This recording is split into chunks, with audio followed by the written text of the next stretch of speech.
പാർലമെന്റിനകത്തെ തെരഞ്ഞെടുപ്പിൽ ബി.ജെ.പി. അമ്പെ പരാജയപ്പെട്ടതോടെ പ്രിയങ്കയ്ക്ക് പുതിയ ചുമതല നൽകേണ്ടി വരികയാണ് സ്പീക്കർ ഓം ബിർളയ്ക്ക്.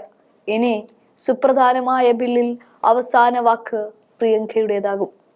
ലോക്സഭയുടെ കാലാവധി തീരും മുൻപ് ബി.ജെ.പി. അവതരിപ്പിച്ച അതിനിർണായകമായ ബില്ല് പാസാക്കാനായില്ല എങ്കിൽ പിന്നീട് ആ ബില്ല് കാലഹരണപ്പെടും അഥവാ നടപ്പിലാക്കാൻ സാധിക്കില്ല. എന്നാൽ പ്രതിപക്ഷത്തെ കേൾക്കാതെ, പ്രതിപക്ഷത്തിന്റെ ആവശ്യങ്ങളെ അംഗീകരിക്കാതെ ആ ബില്ലുകൾ ഇനി പാസാക്കിയെടുക്കാനാവില്ല എന്നാണ് പ്രിയങ്കയ്ക്ക് പുതിയ ചുമതല നൽകുന്നതിലൂടെ മനസ്സിലാക്കാൻ സാധിക്കുന്നത്. കാരണം JPC അംഗങ്ങളിൽ ഇനി മുതൽ പ്രിയങ്കയ്ക്കും ഇരിപ്പിടമുണ്ട്.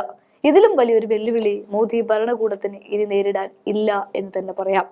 കാരണം ഈ ശീതകാല സമ്മേളനത്തിൽ മോദി അവതരിപ്പിച്ച വഖഫ്, ഒരു രാജ്യം ഒരു തെരഞ്ഞെടുപ്പ് എന്നീ 2 ബില്ലുകളും പാസ്സാക്കാനാവാതെ പോയത് പ്രതിപക്ഷത്തിന്റെ കനത്ത എതിർപ്പിനെ തുടർന്ന് മാത്രമാണ്.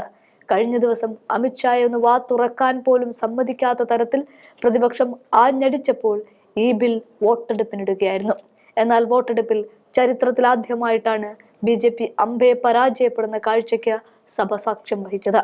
ഇവിടെ BJPക്ക് വേണ്ടി ഏതെങ്കിലും ഒരു നീക്കുപോക്ക് നടത്താൻ സ്പീക്കറെ കൊണ്ടും സാധിച്ചിട്ടില്ല. അത്തരമൊരു അവസരത്തിൽ കൂടിയാണ് പ്രിയങ്കയ്ക്ക് പുതിയ ചുമതല നൽകുന്നത്. നിർണായകമായ 2 ബില്ലുകളും ഇപ്പോൾ JPCയുടെ മേശപ്പുറത്താണ് ഇരിക്കുന്നത്. ഇവിടെ നിന്നുള്ള റിപ്പോർട്ടിന്റെ അടിസ്ഥാനത്തിൽ മാത്രമേ ഈ ബിൽ പാസ്സാക്കാനോ വേണ്ടയോ എന്ന തീരുമാനം പാർലമെന്റിന് എടുക്കാൻ പറ്റുകയുള്ളൂ. അത്തരമൊരു സാഹചര്യത്തിൽ BJPക്ക് ഒരടി അനങ്ങാനാവാത്ത തരത്തിലായിരിക്കും ഇനി പ്രിയങ്കയുടെ ഓരോ മുന്നേറ്റവും. ഒരു രാജ്യം ഒരു തെരഞ്ഞെടുപ്പ് ബില്ലിൽ സംയുക്ത പാർലമെന്ററി സമിതി രൂപീകരിക്കുകയും ചെയ്തിട്ടുണ്ട്. ലോക്സഭയിൽ നിന്ന് 21 പേരും രാജ്യസഭയിൽ നിന്ന് 10 പേരുമാണ് സമിതിയിലുള്ളത്. കോൺഗ്രസ് നേതാക്കളായ പ്രിയങ്ക ഗാന്ധി, മനീഷ് തിവാരി, BJP നേതാക്കളായ അനുരാഗ് സിംഗ് താക്കൂർ, അനിൽ ബാലുനി തുടങ്ങിയവർ ഈ സമിതിയിലുണ്ട്. ഒരു രാജ്യം ഒരു തെരഞ്ഞെടുപ്പ് ബില്ലിനെതിരെ പ്രതിപക്ഷം വ്യാപക പ്രതിഷേധമാണ് ഉയർത്തിയിരുന്നത്. ഇതോടെയാണ് ബില്ല് സംയുക്ത പാർലമെന്ററി സമിതി അഥവാ JPCയുടെ പരിഗണനയ്ക്ക് വിട്ടത്.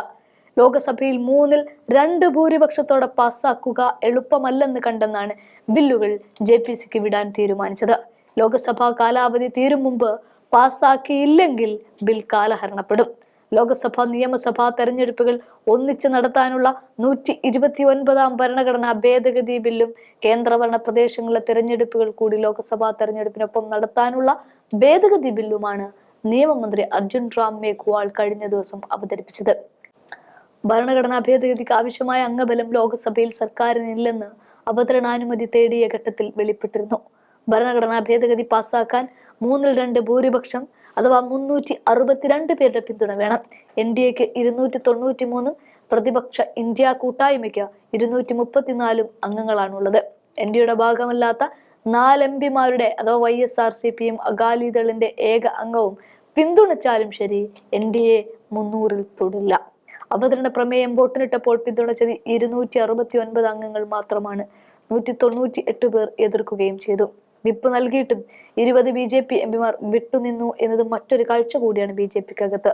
NDAയുടെ പ്രധാന ഘടകകക്ഷികളായ JDUവിലെ ആരും പിന്തുണച്ച് സംസാരിച്ചിട്ടില്ല എന്നത് എടുത്തു പറയേണ്ടുന്ന ഒരു കാര്യം കൂടിയാണ്.